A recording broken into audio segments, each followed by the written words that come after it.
It's ready. Awesome. Perfect. We should be live this Thursday on February 13th. It's not live yet. You'll see us say live. Okay. Okay. I think it's on. Yeah. We're good? Okay, Right. cool.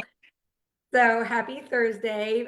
Thanks for joining us on this Galentine's Day, February 13th, for another Tongue Talks with the lovely Amanda and, of course, myself, Ashley. So we're happy to have everybody who joined and excited for, a brief chat just to kind of catch up, see, we'll spin our wheel and kind of see what questions that you guys may have and any kind of concerns or anything we really kind of want to chat about and go from there.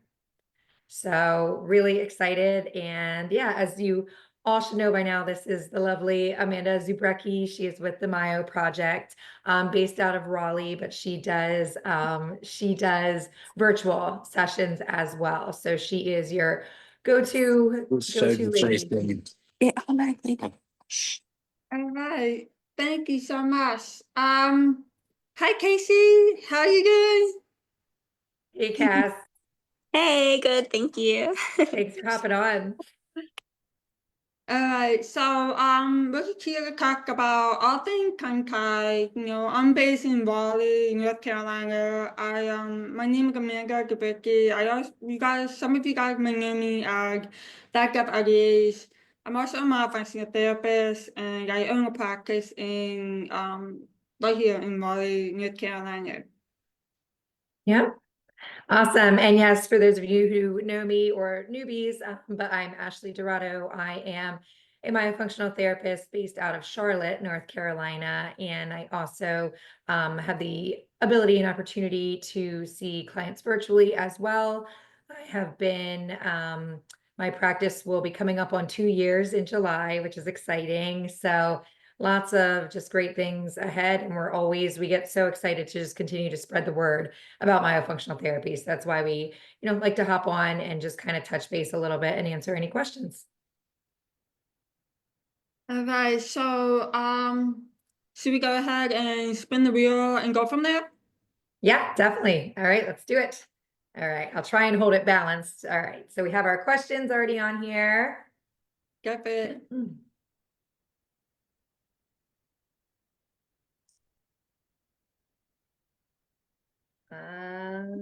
See, it looks like orange. Okay. Oh, well, this isn't Myo, so we'll go to this one, but this is always nice. Amanda, one thing you love to do outside of work?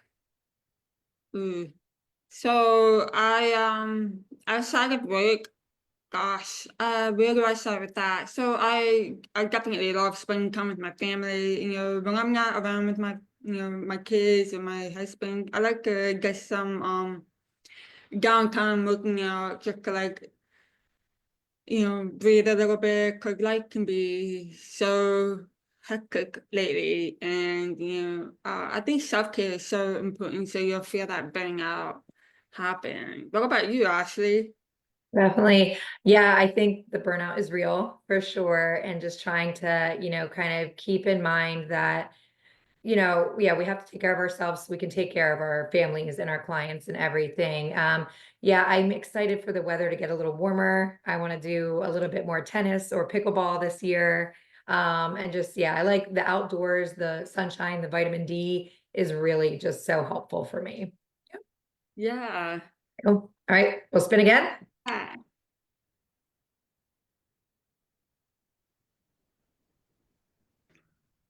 I feel like we need music every time we I do know that. we do. All All right, right, let's see. we're going blue. Okay, was that blue or purple? Blue? Oh, I think we're going blue. Blue. Okay, perfect. The favorite part of your job. Okay, another personal one. So favorite part of your job. Okay.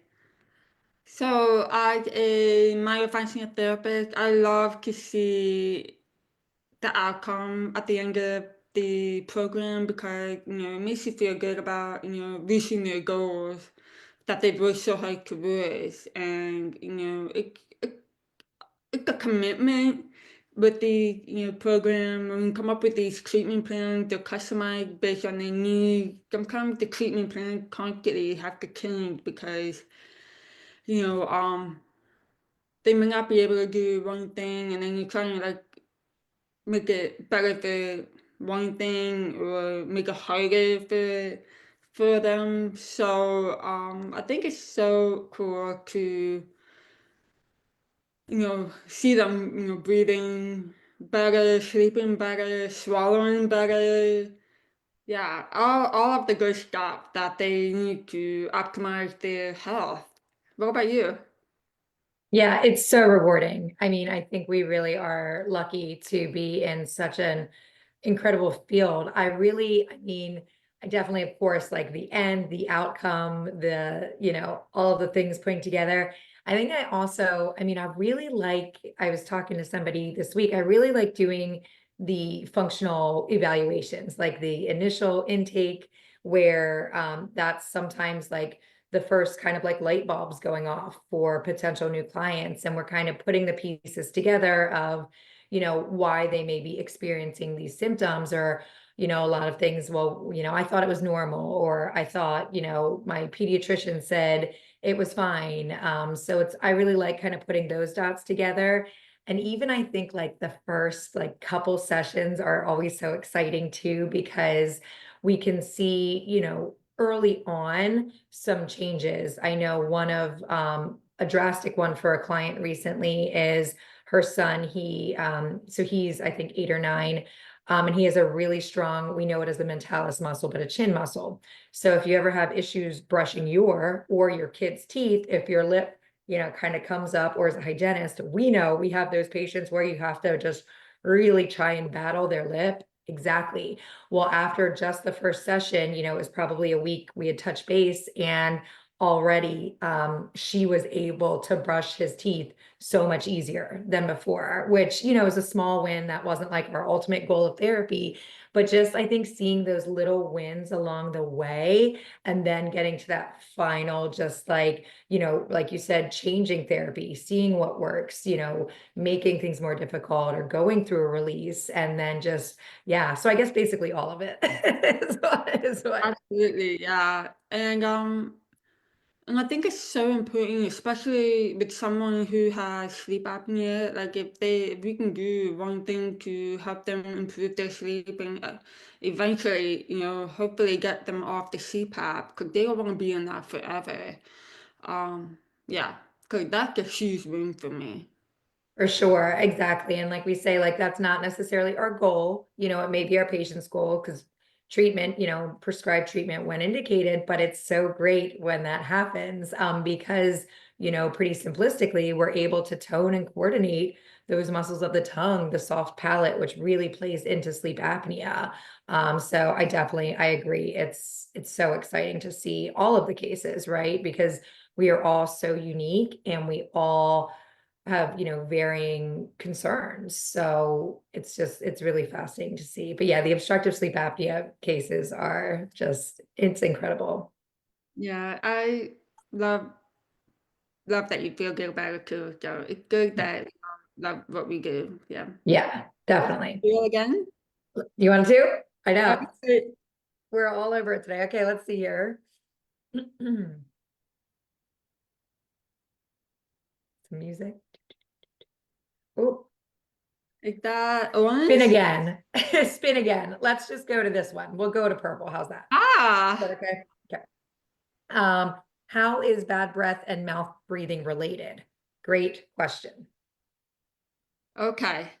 So this is something that I do see in a lot of my patients when they wonder why they have bad breath, no matter how much they brush, floss, even though you're using a tongue Tongue scraper. scrape, yeah. Yeah, so and then they come back and they're still like, they're trying all kind of things, new mouthwash, new toothpick, and like a water pick even. And it's always the root cause. And do you know what the root cause of that is? I mean, typically, once again, multifactorial, but mouth breathing is a huge one, because it feeds the bad bacteria, which then also relates directly to our gut health, which plays. So I would say like the root cause that we like to say is really the airway, right? That mouth breathing is letting in. We don't have the nose as the filtration system, is what I typically say. Yes. And then, Yeah, like if you're constantly like opening your mouth, you're increasing all that bacteria. Rather than keeping, your lip closed, you want to breathe through your nose because your nose is your natural filter. Filter exactly. the bacteria, the viral load, and that is something that a lot of people don't realize. That could be causing bad breath, and Exactly. especially to have conscious songs, right? Like if you're having a mouth breathing, you can develop like all these conscious sounds. They're going to increase your inflammation and your bleeding gums too. Could Yeah. be one thing as well, depending on, it can also be like a vitamin deficiency. We look at the bigger picture of Yes. really going on, but it can definitely mouth breathing can cause bad breath, no matter Yeah. how hard you're working with your home care. So for sure. Yeah. And an interesting fact, or, I guess kind of symptom, whatever we want to call it, that I find is a lot of our patients that are our clients that are mouth breathers have low tongue posture, right? So our tongue isn't resting in the roof of the mouth. So when the tongue isn't resting in the roof of the mouth, a lot of times we'll get a coating. So even we'll kind of be able to see almost like where the tongue does fit the palate, because we may not always have coating on like the tip of the tongue, but it may be more mid tongue or posterior. So I always think when I do my functional exams now, or when I'm at the college, looking at the students, patients, we look for the coated tongue, which we do as a hygienist, but instead of going right to like, okay, right, change your mouthwash, change this, it's like, how are you sleeping? How are you breathing? Lift, then we do the evaluation for a potential tethered oral tissue or tongue tie. And a lot of times that's a big part of it too. So you have the patients that are constantly have this coated tongue, and it can be embarrassing too, along with the malodor, with the halitosis. So a lot of times that low tongue posture with the mouth breathing is just the perfect storm. Yeah, definitely. I see that a lot with patients who have sleep apnea as well. Like if you have a sleep disorder and you're not resting your tongue at the roof of the mouth, I can definitely see that. Mhm. The coating that's on your tongue, and it tells me that your tongue may be sitting in a low tongue posture. So that's what the palate is for. You want to like keep your tongue at the palate, and it keeps it clean, and the airway goes in there nicely. Because at the back of your throat, you want to like make sure like breathing, properly. So yeah, for sure. Exactly. Yeah, I know. It's once again, we love it. We just get so excited about it because and I think from like our hygiene perspective, but just in general, like it makes sense. It clicks. It kind of connects all the boxes that we were identifying as hygienists previously, but not really going to the root cause. We would write, okay, coated tongue or scallop tongue or high vaulted palate. We would record all of that because we always see all of that. But now we can record it and then actually do something about it, which is incredible. So it just kind of marries them both together. All the pieces come together. I love that we're nerding out over this. I know, definitely. Do we have time for one more, or what do you think? Yeah, How let's many did we one do? more. Yes, sounds We good. did a bunch. Let's see here. We did this one. One more? Okay. If we keep it quick, let's see. Okay. Ready? That's fun. All right. That's blue for sure. Oh, okay. This is a good one to end on. Why did you become an OMT, a myofunctional therapist? Oh, okay. So yeah, for those of you that know me, I am also a myofunctional therapist. I'm sorry, I am also a massage therapist. Sorry. So I had graduated from high school, and I was temping in airway office, and she was like, "You're a massage therapist?" And I was like, "Yeah, but I don't know if I'm gonna use it anymore." And she was like, "You should keep it because you should be a myofunctional therapist because you have the hygiene background, massage, and you know you would be awesome at it, especially in the ear, head, and neck way. But it was like the last thing on my mind because I had just graduated and I did not need like another name on top of that. So I was just kind of like, let's just, it sat in the back of my mind for a while, and then, going forward, I would take some seeds, and I'm like, I'm seeing a lot of things that are happening in our community, and, it got connection to God's for me, and one day, I had my babies, and I just decided to pursue it once I moved to Raleigh. And, it was just something that I really started taking seriously and decided to open up my practice. So, what about It's you? awesome how like the things align, right? Even if you asked yourself 5 years ago, when I owned my own practice, I would have been like, are you crazy? But it is really neat how, yeah, how life kind of leads you to, really where I feel like, you're meant to be, to really change lives in this way with that background. Yeah, so for my personal story, just briefly, so I've been a hygienist. Originally, I was a pediatric dental assistant, then went to hygiene school, just fell in love with the mouth, the teeth, but really how the whole body is connected, especially with nutrition. And I co-authored an article when I was in hygiene school about xylitol and how important it is, which I didn't know that years later that would come and be like my go-to recommendation every day.